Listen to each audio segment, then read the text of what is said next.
Welcome to Alan Skorsky Reports. I'm Alan Skorsky. Good October evening. 7th, 2023 will go down in Jewish history as the most traumatic day in our history.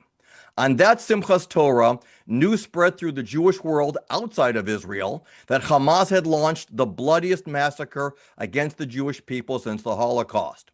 While those of us living outside of Israel had to wait another full day of Yontif to be able to go into full support mode for our brethren in Israel, the people of Israel were coping with an unimaginable trauma, including brutal and savage murders of babies and parents, while women were brutally attacked in ways that cannot be repeated. If that wasn't enough, the world saw videos of Hamas terrorists kidnapping our people and taking them back as hostages in horrible conditions. Who can forget the look of horror on the face of Shiri Bibas as she held her two babies, Ariel and Kfir, closely? The Jewish world responded as we would expect following Yontif. Shuls organized for supplies of all kinds to be shipped to Israel. Other organizations raised funds to help the IDF.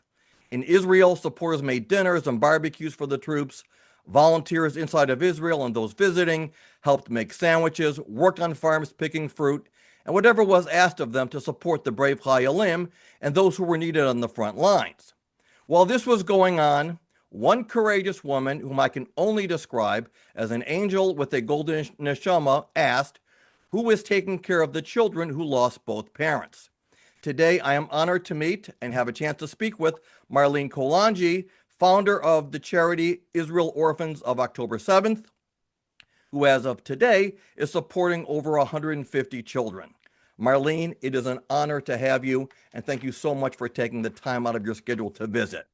Thank you for having me. So, um, you know, I'm one of those guys that's ADD. I like to ask a lot of questions, like from the very beginning. Like, okay, so we know that you asked who's looking at the children, but something inside of you, because there was so much chaos in the Jewish world. This group's doing this shul's doing that, and something clicked in your mind. What about the orphans? So if I can ask from the very beginning, when did this trigger in you, and what was your thought process moving forward? So I'd like to start off by saying I was in Israel October 7th. I went to visit my daughter who was learning abroad at the time. And obviously the chaos in Israel was something one cannot explain. You had to be there to understand it. It was just absolute havoc. Nobody knew what was flying. The reports we were hearing are not accurate. It kept getting worse by the hour. It was horrific what was going on. And everyone's instant reaction was, we're getting out of here now. So as a mother, I had to ask myself, my daughter's here. She came to learn, what is my position? What am I to ask her? What's the hard question I have to answer right now? Right. So I sat her down and I explained to her that America is not safe. October 7th happened. Yes, that's correct. So we had 9/11. We weren't prepared. We didn't know. And look, who's to say they're not coming to us next? Now that Israel is very well aware of what the enemy's capabilities are, I promise you, you are in the safest place that you can be. So you have a choice right now. You can stay here and accomplish that to which you came for, or you can go home to your comfort zone, but that doesn't make you safe. Right. And she really, asked me a few hard questions and I answered to the best of my ability. And I was able to convince her to stay. And I explained to her, you are my only child. You're my entire world. I would never do anything to endanger you. The moment you don't feel safe, I will make sure to get you home. I promise. And she was that answer really that resonated with her. I took her and her three friends with an armed driver to the supermarket. I thought this war was going to last for 2 weeks, and I stocked them up really well for 2 weeks. And I said, all right, guys, you are ready. Enjoy your time at the safe room. I benched her friends. I blessed her friends before I left. I was like the mother over there. And as I finished benching my daughter, blessing my daughter, the siren went off. And within seconds, everything that I had worked so hard for to keep her calm was out the window. You're seeing 130 girls run to safety to the shelter, screaming, frantic, crying. With who? A bunch of their rabbis who can't comfort them physically. Right. Right. So I looked around the room, and because I'm a single mom, the first thing I thought about was the children. And my daughter noticed me looking, and she asked me, she's like, "Are you okay, Mom?" I said, "Yes, I'm fine. Are you okay?" What the question I asked myself at that safe room was, if I was not here and my daughter was here, what would I want for my own daughter? Right. I would want her to have a hug. I would want her to be reassured. I would want her to feel safe. So now that's my job. There is not one mother in this room who can do that. So I feel like it's my job to step up. I didn't say a word. And my daughter looks at me and she said, Ma, go. They need you. She knew exactly what I was thinking. And I went from girl to girl and I hugged them and I said, you need a mommy's hug and you need a mommy's hug. I didn't know who these girls were. I just went from girl to girl. It's funny because afterwards on Instagram, I received so many messages of thank Right. you. Thanks for being there for my daughter when I couldn't be. And then I came across one girl who was literally uncontrollable, unconsolable. She was screaming. The girl cannot calm down for nothing. And I held her so tight. And I literally just looked up above and I said, Hashem, who's hugging your children tonight? What if they lost a mother? What if they lost a father? What if they lost both parents? Right. And it really didn't think for a moment that that could actually happen. I thought back to the Holocaust. I'm like, what do you mean? The entire generation that emerged from the Holocaust are orphans, and Right. they rebuilt Israel. They built Israel. So obviously it can happen. And that's when my brain started spinning wheels. And when I was talking to my daughter, she was very good, but she said to me, I said to her, you came here to accomplish something. So by staying here, you'll be able to accomplish that. I said, but by coming home, you're just going back to your comfort zone. Right. So she said to me with a straight face, she said, okay, I'm gonna stay here and I'm gonna accomplish that which I came for. But what are you doing, Ma? How are you fighting this war? And I said to her, I promise you I'll be back soon. So when I went back on that plane, I could not stop thinking about the children. I promise you, for 11 nights, I did not sleep. I called every single organization that I've heard of, Google searched, Right. heard from other people. I just needed to hear who was taking care explicitly the kids who lost both parents. And the answer I kept getting was, well, not me. I don't know what's going on. Or not me. I can't take on more. I'm overwhelmed. I'm overwhelmed. So I said, but wait a minute. But these kids, what are they supposed to do? Like, we know of babies that were 14 months old who both parents were killed. And that's when I decided, if this is the way I need to fight this war, then this is what's going to be. So that's how I stepped up to the plate and I said, okay, I'm going to be here to do whatever I can to help support the children who lost both parents for the next few months until the government stands on their feet. Little did I know there were as many orphans who there are today that lost both parents. At the time, we heard of 22. I was only able to get in touch with about 11. There was no way to find out. Government was not giving me any information. I was literally on my own. I left. I keep saying I was like turned into a CIA agent. I had to do all my own homework. I had to really, really dig deep to find out details. And don't forget, people were not able to talk. They were in a state of shock. Right. So you couldn't communicate with people. You couldn't find out from their loved ones. Everyone was just not functioning. So for 3 months, I did all the legwork. December came and I said, okay, I think it's time. I know 11 kids who lost both parents. Go out of your comfort zone, book that LL flight, and go to Israel. And that's exactly what I did. Okay, you just answered a whole bunch of questions with that. And you know what? Everything you said, you know what? I didn't know any of this. I thought that you were here in America and you're thinking, okay, this group is doing this. I'll do that. So now you bring me up to another point. A lot of great people did a lot of great work, writing checks, whatever you want to call it, fundraising, getting, drones or getting night vision goggles. Those are all great chosim, all great mitzvahs. But Absolutely. but those are quickies. You write a check. It's a quickie. What you did, and I don't know if you thought about this, or maybe you did. Did not. Okay, so you know my question is going to be that you basically were committing yourself on a much higher emotional level. Again, the hugs were, and again, I was smiling because you know what that is. I mean, people they need hugs in times of fear and trauma, but what you were setting out to do was so much more. And again, I'm not taking away from anybody else, but even when I went to Israel, so I went to some farms, picked some fruit, made some sandwiches. I felt good about it, but big whoop.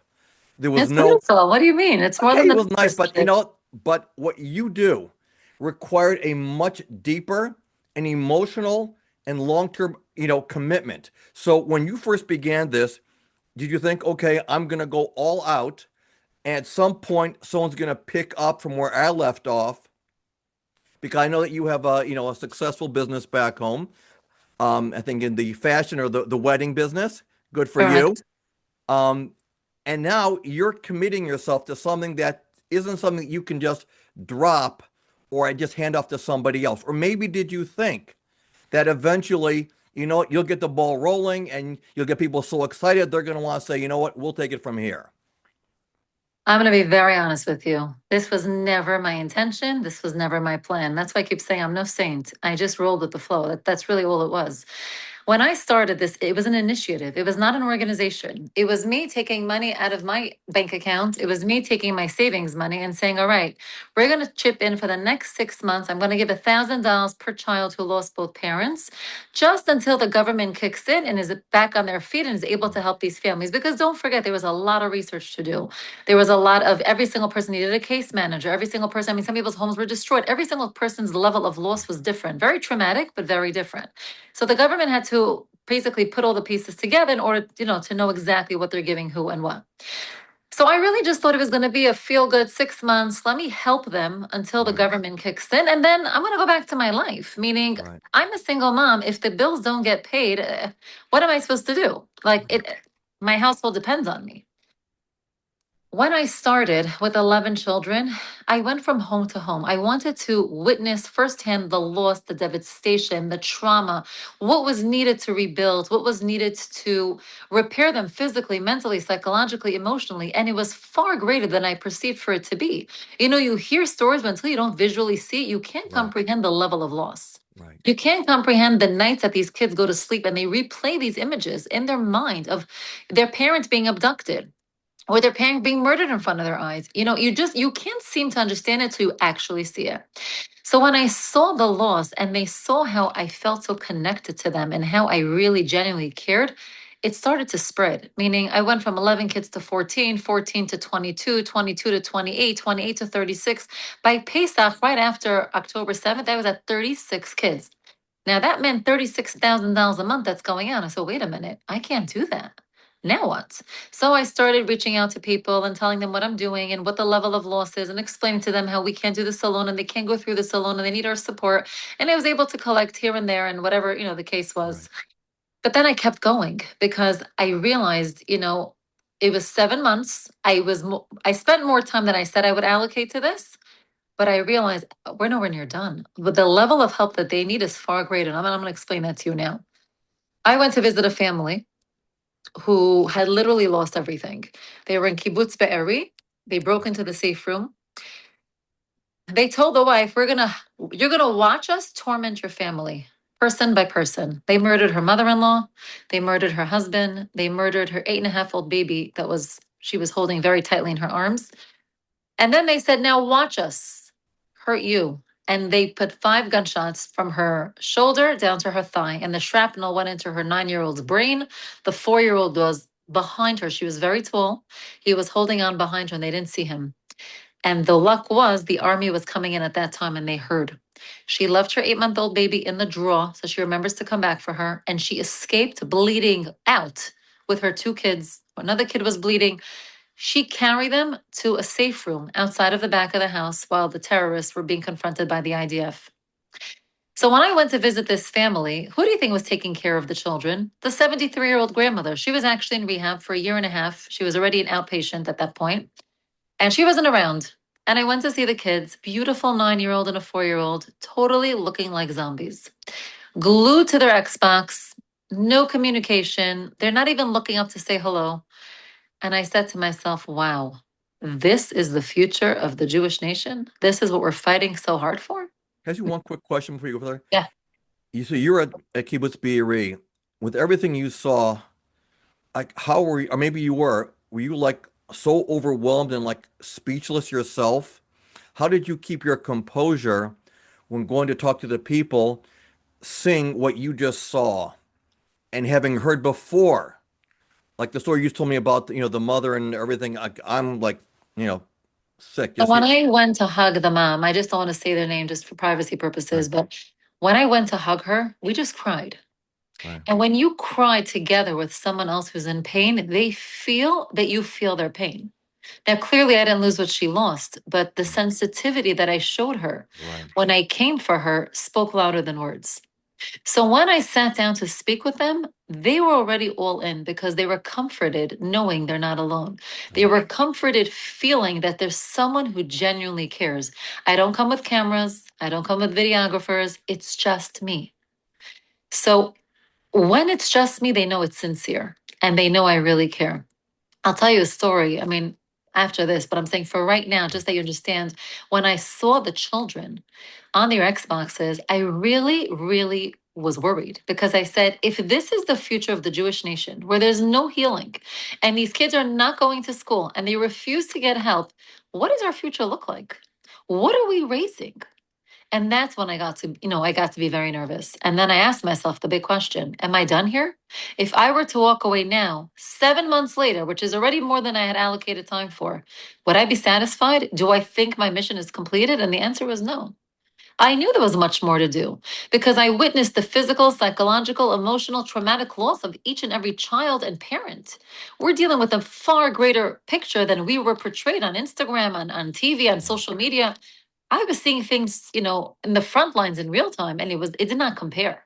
It just did not compare. So that night I didn't go to sleep, and I was really troubled. I was like, what am I going to do that's going to be the change that they need? What am I going to do that's going to create a change that's going to heal the wounds? And that was a very big question to ask because really, what can you do? I had to think out of the box and I had to be Right. creative and I had to think fast because I realized these kids were losing them at the speed of light. And I can't make this up, but that evening, literally about 10:30 at night, I received a phone call from a number I did not recognize and I picked up for some reason.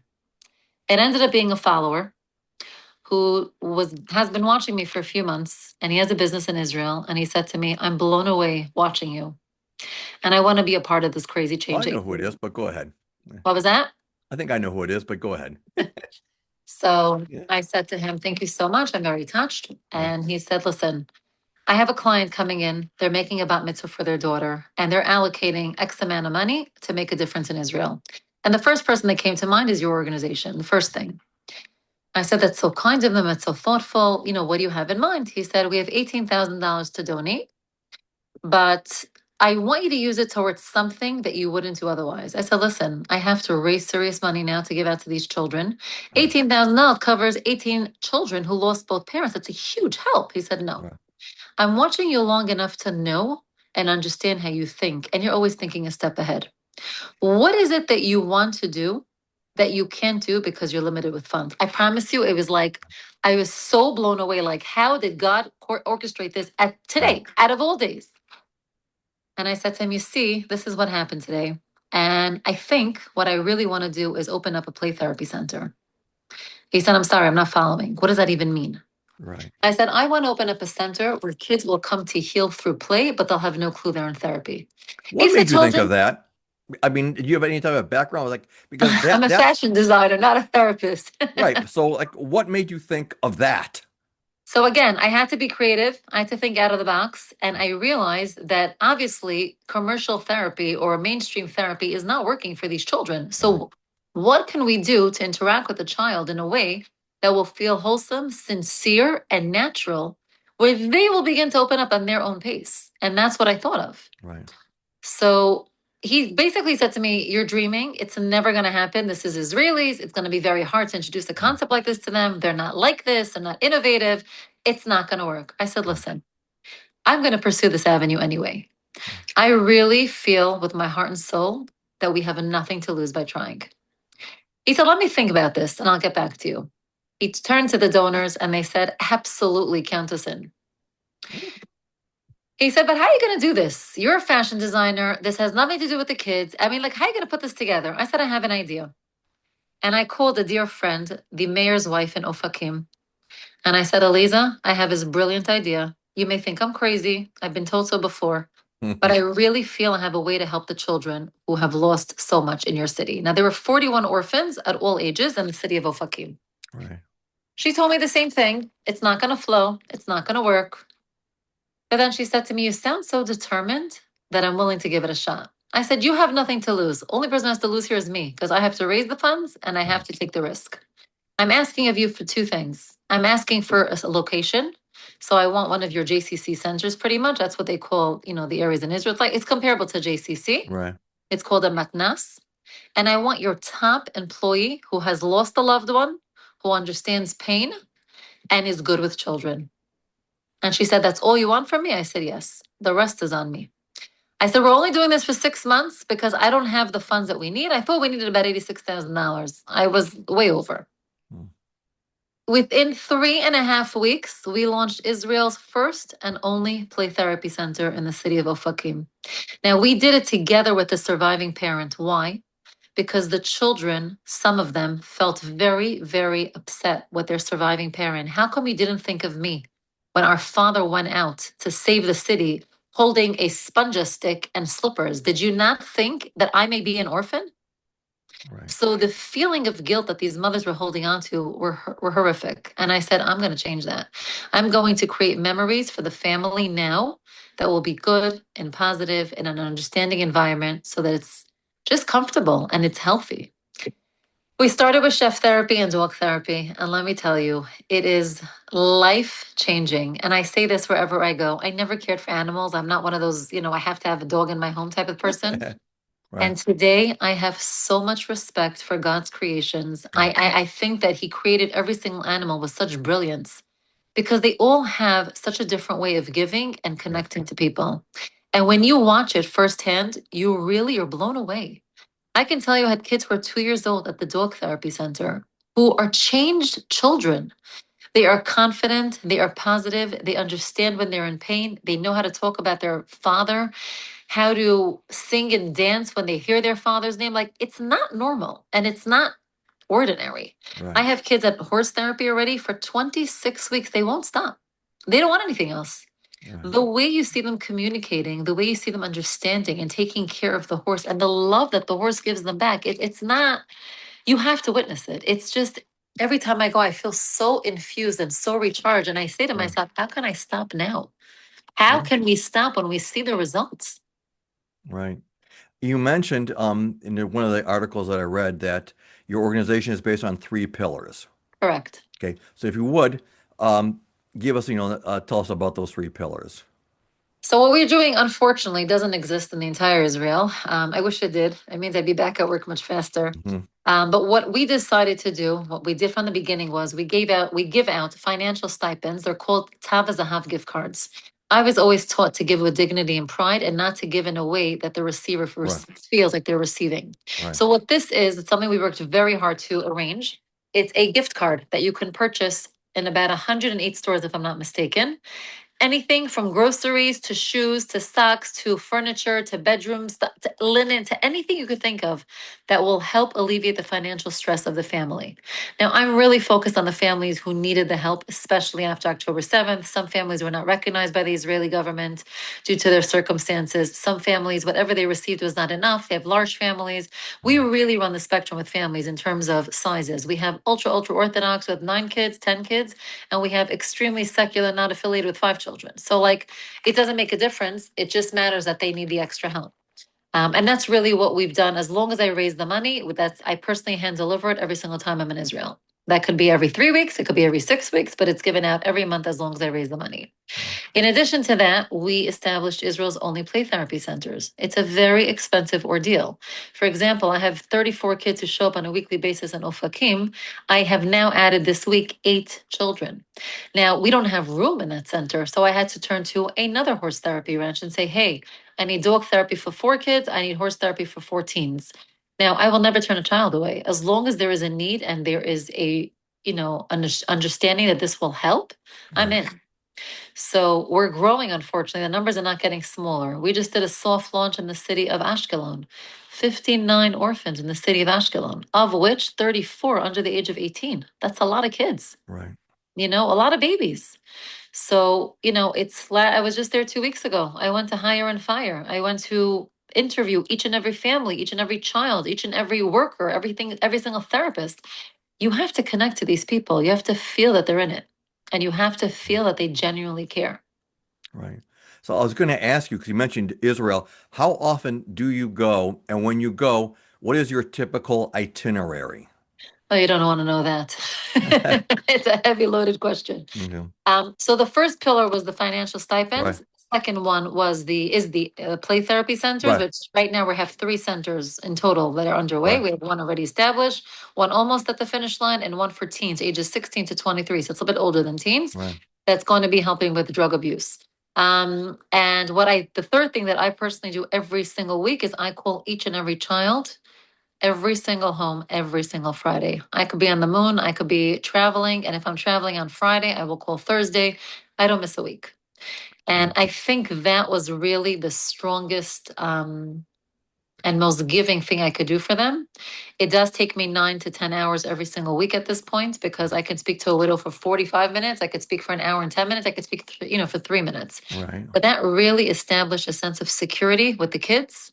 I FaceTime with the children all the time. The little babies, even 2 years old, call me at a random Tuesday and just say, "Hi, I miss you," and it's the cutest, sweetest thing.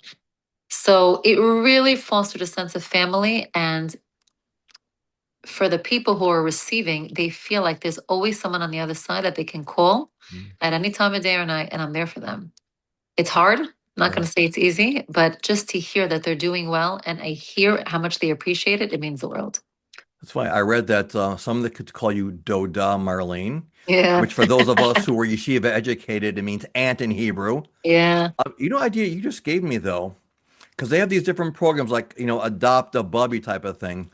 And with what you just said, your program about you call them and give them a connection, wouldn't it be great if you had a group of volunteers who will be like their pen pal or their WhatsApp pal on a weekly basis, um, to help out, as the load gets bigger and bigger, there'd be people here who would love to participate and talk to some of these kids and just say, "Hey, I'm in America. How's your day? What's going on?" type of thing. Just So I will tell you, families who adopt a child for the year, they do ask for that sometimes they don't. It depends. The issue is number one, language. They have to be fluent in Hebrew. And number two, with the children, right, it takes a long time to develop trust. For right, example, I'm dealing with these kids 28 months. right, I just made my first teen event, just me and the teens, 2 weeks right, ago. 3 organizations called me and said, "How in the world did you pull that off?" I said, "Because there's a level of trust, there's consistency. They right, know that every single Friday I'm there. They know that if they need me anytime during the week, I'm there." I said, "So I don't buy their trust. I'm not flaunting money in front of their face and saying, 'Hey, I'm here to be your friend.' It's genuine and they feel right. it." So that takes a long time, even for me. Look, we're talking 2 years in, and I just made my first team trip. And Wow. they're already waiting for the next one, like they feel connected. But it's hard because, even for a parent, let's say they leave the house for the night, they'll call 100 times, "When are you coming? When are you coming?" They're scared. So letting new people into their lives is scary to them. They have to know that they're there and they're there to Right, stay. That's the challenge for us when right, people ask us, "Can we speak?" "Oh, we don't speak the language," or "We don't this," or "We don't that." I said, "But that's what the kid needs." right. Israelis speak better English than we speak Hebrew, so You know how many kids have learned English with me? Every week we tackle a new word. yeah, I can speak sentences to kids. nice. So you asked me what does my, day to day look like Itinerary. when I'm Yeah, there. It used to be a vacation spot twice a year. Now it is literally, and I say this literally, 20-hour work days all day, every day with no break. I sleep maybe 3 hours a night. If I'm lucky, I'll get 4 hours a night. My base is generally Jerusalem or Herzliya because we go up north and down south all day, every day. And right, now I literally have a map. Up north is 20 families, down south is 40 families. You know what I'm saying? So, like, I right, have to do down south 3 times because I can't do more than probably 10 to 15 visits a day. So, right, I spend a tremendous amount of time in the car, which is why I have a driver because there's no way I can physically do it right, otherwise. And I'll end up in Jenin. So, it's better for me to make sure that I'm safe. right, And it's a lot of meetings. There's a lot of follow up because I'm pretty much the only full time person right, who volunteers their time to the organization. I literally, everything goes through me. If it's a child who doesn't show up to therapy, why? Was there a problem? Was there a complication? Right now, I was there for 4 days. This is the second time this month I was there. I had a widow getting married. I told her I was going to come back. We've been with her for over 2 years. Earlier, I mentioned, the cameras. This widow, the first time I met her, she was so broken, so broken. And she opens the door for me and she sees me walking in alone and she says, "Is your camera crew coming?" And I look at her and I said, "I'm here for you. I'm not right, here for the cameras." right, I promise you, she held on to me so tight for maybe 10 minutes and just sobbed away. My heart broke right, that she feels that the only way to receive anything from anybody is if the camera stares at her face. right, Right. It was really, really sad to see, and it really taught me a lesson how important it is to be sensitive to people, Right. to ask them everything first. I'll never post something without asking anybody. It really taught me a lot, and thank God we're very close. So she got married, and I went back for her wedding. And I went to meet with the people that I hired for the new play therapy center, and we had to sit case by case, child by child. This was the level of their loss. This is the trauma. This is their fears. This is what's going on in school. This is what's going on at home. Every detail I know, every detail I share because I want to make sure they're getting the maximum that they can at Right. every single session that they have at the therapy center. So my days are very long. They're very hard. I generally eat breakfast around midnight, which is terrible. I Mm. don't take care of myself when I'm there. But they're very accomplishing days. And Good. thank you, Hashem. There's always a lot more to do. But lately, I've been going with a very full heart back home because I feel and I see how things are just falling into place. Sukkot, I was there for 3 weeks, 3 weeks and 3 days. And I actually had an orphan who moved in with me. The situation was very bad at home. And the best decision was for him to move into my house. He was with me Right. for about 2 weeks. And it was amazing. We thank God we're able to put him back on track. And, he's now in school consecutively and he's hasn't missed a day and he's doing much better than he was before. He just lost his mother a few months ago. On my way home, I really needed another 24 hours in Israel. Right. I had to finish odds and ends with my therapy center with programming. And I changed my flight. I scheduled to be in Israel another day. I was sending my daughter back by herself. And then Delta had a delay, a very big delay. I said, perfect. I'll zoom in and I'll do what needs to get done. And that day that night, I found out that a few more hostages might be coming home. Now, I spent that day near Yitzhak with one of our first families, Ella Right. Chaimi, and she sat with the army pretty much that afternoon, and they told her, "You have to be prepared. We may not bring back your husband." And it was obviously, dreadful to hear. But I sat with the kids, and the daughter looked at me and she said, Marlene, if daddy comes home, will you be here? And I said to her, when daddy comes home, I will do Right. everything I can to be here. Right. So on that plane ride home, an hour and a half to landing, I see in my WhatsApp that there are hostages being released. They didn't say the names. Right away, I text Allah because I had a good feeling. And she said to me, it's over. I said, what's over? Israel promised to bring back every single hostage. What's over? She goes, the wait is over. Tal is home. I was like, what do you mean he's home? I was there yesterday. Like, how Right. could this be? She said, Marlene, I'm in shock. I don't know what to say. Till I don't identify his body, I won't believe it, but they say it's him. Wow. I landed 2 in the morning. We had a very big delay. Landed at 2 a.m. I unpacked. I waited till 7 a.m. to call the travel agent. It was too early. Called him back at 9. He said, even if I have a body to bring to Israel, there is no way I'm getting on a flight today. I wasn't going to take no for an answer. I called El Al myself. I told them the situation. They know a little bit about me because Hello Full did a write up on me and they Right. followed it. And the guy was so nice. He said, listen, my shift ends at 11. I am taking your phone number home. I'm going to track the flights. If anything comes up, I will call you. 2 a.m. Israel time, he called me. Right. Imagine. Yeah. He said, can you get to Newark now? There's a flight leaving at 9. It was 6 o'clock in the evening. I'm 2 hours away from Newark. I said, yes, my carry-on is ready. Let's go. I barely made the flight. I landed. The driver picked me up. I got to the funeral on time. Ella hugged me like I never remember being hugged in my life. Just to know that I was there meant the world to Right. her. But seeing the children's reaction when they just saw me 48 hours ago, Right. they were facing me on the other side. And little Hoodie, 6-year-old Hoodie, says to his 11-year-old brother, Near, Marlene is here, Marlene is here. And he's waving at me and he's blowing me kisses. And my heart melted. And I said, thank you, Hashem, for this moment. Thank you for everything that led up to this. Thank you for letting me be that person that they look at and they rely on and they trust and they care so deeply for. Mm. It's a big accomplishment because Right. again, it could have been anybody. For Right. some reason, it had to be me. And I ended up being there for 2 funerals, for an orphan's wedding, for 3 municipality meetings, and then I made it back home barely with JD Vance in town. I literally almost missed my flight, but 23 hours later. So basically, I was a plane 3 days that week. It was crazy. It was intense. But that's what Israel Orphans of 10-7 is all about. We really go the extra step. We do whatever we can to give these families a sense of security, of love, of care, that they really just feel like it's family. It's not just an organization. They don't even know the Right. name of the organization. Some of them, they're Right. like, what's the name of your organization again? Like they don't It's care. Marlene. It's Marlene. That's all. That's exactly what they say. Marlene's organization, they don't, it doesn't matter to them. Mm. They can be anywhere. They'll pick up the phone. Mm. Marlene's on the phone. They'll answer. It's like they look for, and if I don't call them because I didn't get to them yet, they'll call me. Did you forget about me? I'm like, could I ever forget Mm. about you? Right. Never. But it's hours and hours of, work. But I'm very grateful. I'm not going to tell you it was an easy journey. For me, myself, it was very challenging. I Right. was shadow banned for almost 2 years. My phone number was hacked 3 times. People thought I closed down the shop. I never Mm. did. My WhatsApp was literally shut 29 times. Anytime I'd be on the phone with Israel, they'd Right. say I violated protocol of WhatsApp and they would disconnect my phone and I would have to fight and fight and fight. It was a nightmare. And I kept saying to God, I said, you're testing me. I know, Right. but guess what? I'm not quitting. So stop testing me.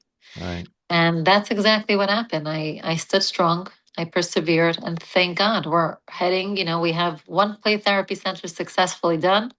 Unfortunately, it's still growing. We have a second one that's about to do the big launch, and we have a third one that's opening up for the teens, which is going to be huge.